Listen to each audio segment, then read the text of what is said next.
श्री नीलकंठ महादेव मंदिर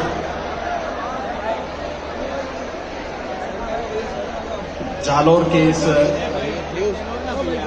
भव्य पुनर्स्थापना कार्यक्रम के आज के इस समारोह में मंच पर उपस्थित केंद्रीय मंत्री और जिनके प्रयास से आज मुझे यहां आने का सौभाग्य प्राप्त हुआ है, माननीय श्री गजेंद्र सिंह शेखावत जी, आचार्य स्वामी अभयदास जी महाराज, नीलकंठ महादेव मठ के श्री महंत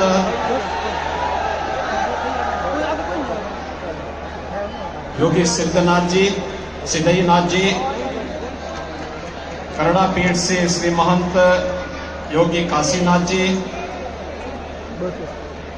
जिनकी प्रेरणा से पवित्र कार्य हुआ है, राव श्री मुक्त सिंह जी, राव श्री प्रेम सिंह जी, राव श्री खुशवंत सिंह जी, राव श्री जगदेव सिंह जी,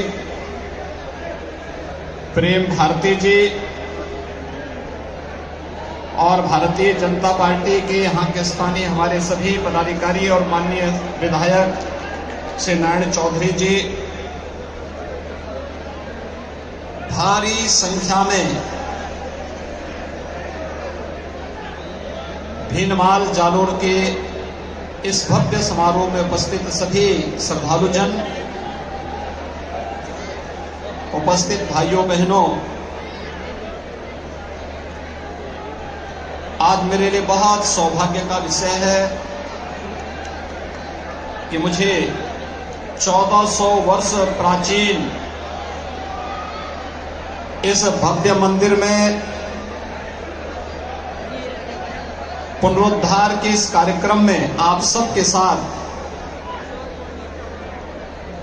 न केवल इस पूरे यज्ञ को सिद्धि में बदलने के इस आयोजन के साथ सहभागी होने का सौभाग्य प्राप्त हुआ है,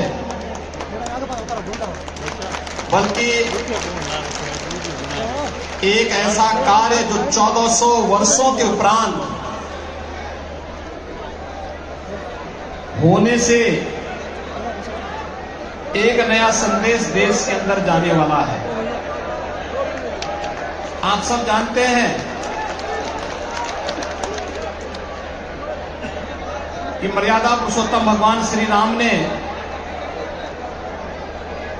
लंका पर विजय प्राप्त करने की शुरुआत की थी रामेश्वरम में ज्योतिर्लिंग की स्थापना करके, और भीनमाल में श्री नीलकंठ महादेव के इस भव्य मंदिर के पुनरुद्धार कार्यक्रम के बाद यह तय हो गया है कि अगले 1 वर्ष के अंदर अयोध्या में भगवान राम के भव्य मंदिर में भी रामलला विराजमान होंगे।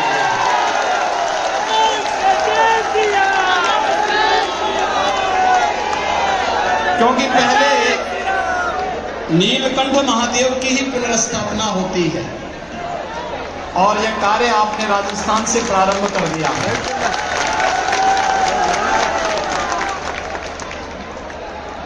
राजस्थान की धरती धर्म और कर्म का, भक्ति और शक्ति के एक समन्वय का केंद्र बिंदु है। धर्म के वास्तविक मर्म को अगर समझना हो तो राजस्थान का आकर के दर्शन करो।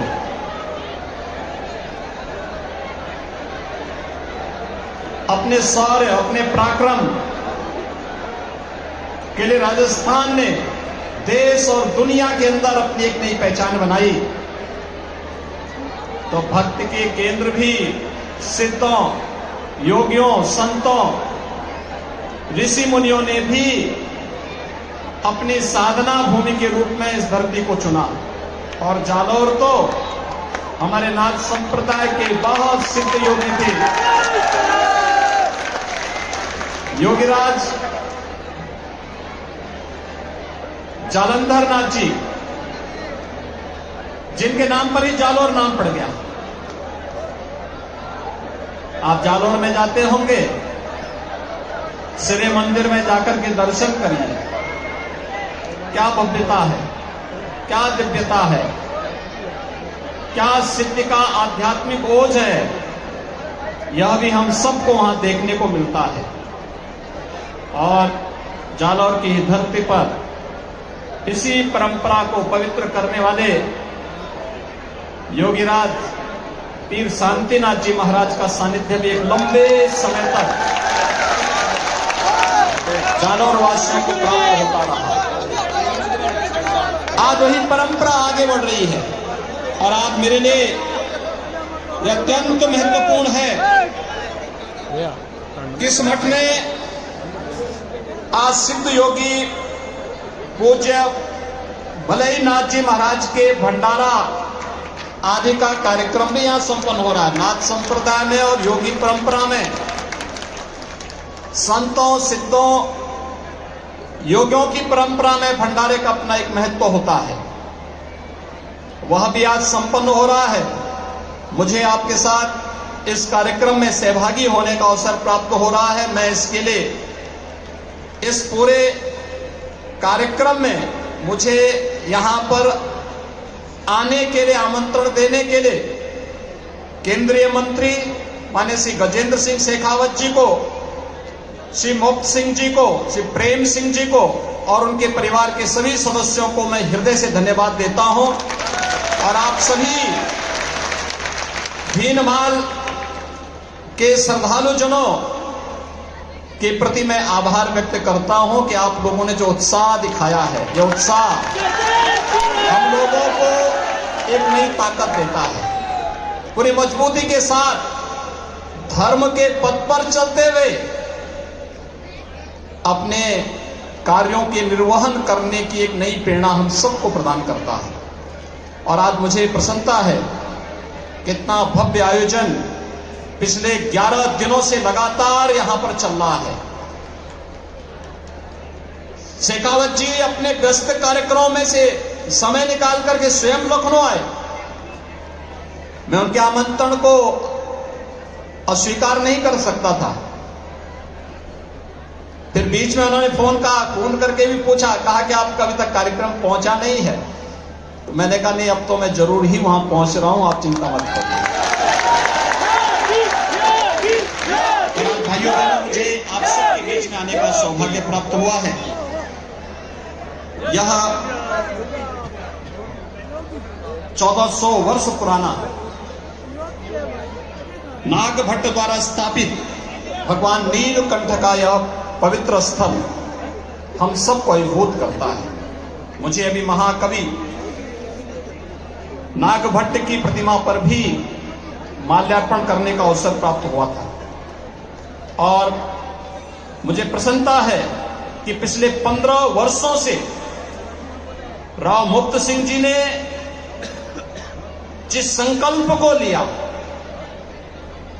और संकल्प आज इतना भव्य मंदिर के रूप में भीनमाल के श्रद्धालुजनों के लिए, जालौर के श्रद्धालुजनों के लिए, राजस्थान और देश और दुनिया से आने वाले श्रद्धालुजनों के लिए यहां पर भगवान नीलकंठ के इस पवित्र शिवालय के दर्शन करने का इस भव्य मंदिर में अवसर प्राप्त होगा। अपने आप में सौभाग्य का अवसर है। कल ही हम लोगों ने देश के 74वें गणतंत्र दिवस का आयोजन संपन्न किया है। आज देश आगे बढ़ रहा है। याद करिए, आजादी के अमृत महोत्सव वर्ष में प्रधानमंत्री मोदी जी ने हम सबको एक संकल्प दिलाया, पूरे देशवासियों को।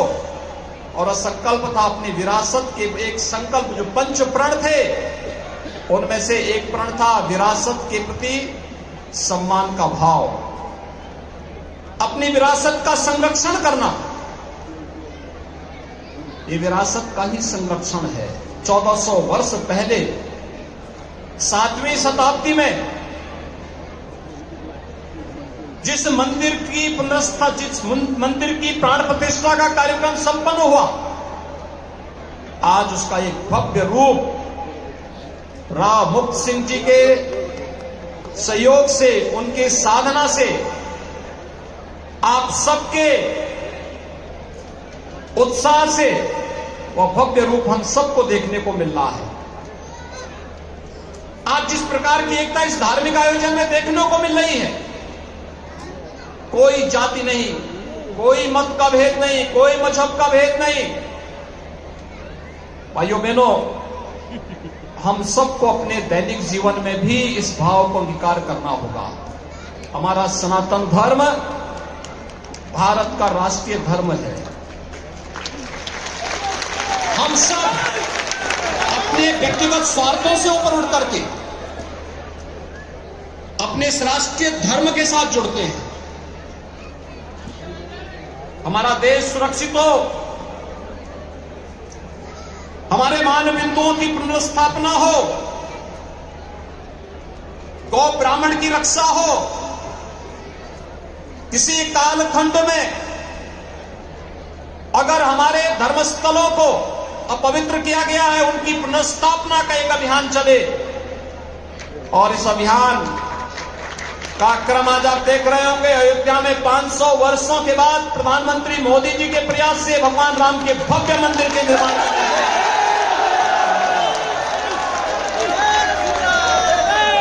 आप सभी श्रद्धालुजनों ने भगवान राम के भव्य मंदिर के निर्माण में अपना योगदान दिया। आज भारत की भावनाओं के अनुरूप भारत का राष्ट्रीय मंदिर भगवान राम के भव्य मंदिर के रूप में स्थापित हो रहा है। और मुझे बहुत प्रसन्नता है कि भगवान राम के भव्य मंदिर के निर्माण का कार्य और रामलला विराजमान अगले 1 वर्ष के अंदर अपने भव्य मंदिर में होंगे। उससे पहले राजस्थान में भव्य मंदिर के पुनरुद्धार का सौभाग्य आज मुझे यहां प्राप्त हुआ है। भाइयों बहनों, 11 दिनों से चल रही आपके यज्ञ की जो ये प्रक्रिया है, धार्मिक अनुष्ठान है, आज और पूर्णाहुति में इस भंडारे के साथ यहां पर समारोह की ओर अग्रसर हो रही है। लेकिन जितना भव्य और दिव्य परिसर बनाया गया है, इसकी भव्यता, इसकी दिव्यता और इसकी पवित्रता को बनाए रखने की जिम्मेदारी अब राव मुक्त सिंह जी ने भीनमाल के नागरिकों के ऊपर छोड़ी है। वे सब मिलकर के इसको यही भव्य रूप दे। आप सोचिए कि आज से 1400 वर्ष पहले श्री नाग भट्ट जी द्वारा स्थापित यह मंदिर यहां पर स्थापित था, और 1400 वर्ष के बाद राव साहब ने इसको यह भव्य स्वरूप प्रदान किया है। और उसमें भी 15 वर्ष लगे। कोई व्यक्ति, एक कार्य करता है, 1 दिन 2 दिन के अंदर अपने संकल्प को भूल जाता है। लगातार 15 वर्षों से हमारे यहां भी माना गया है, संकल्प के 12 वर्ष होते हैं। 12 वर्ष में अलग अलग प्रकार की व्यक्ति साधना करता है, लेकिन लगातार 15 वर्षों से एक ही संकल्प के साथ जितना भी व्यक्ति अपनी आय करेगा, उस आय को पूरी तरह समर्पित करेगा भगवान नीलकंठ को। समर्पण का ये भाव, यही तो हमारी पहचान है।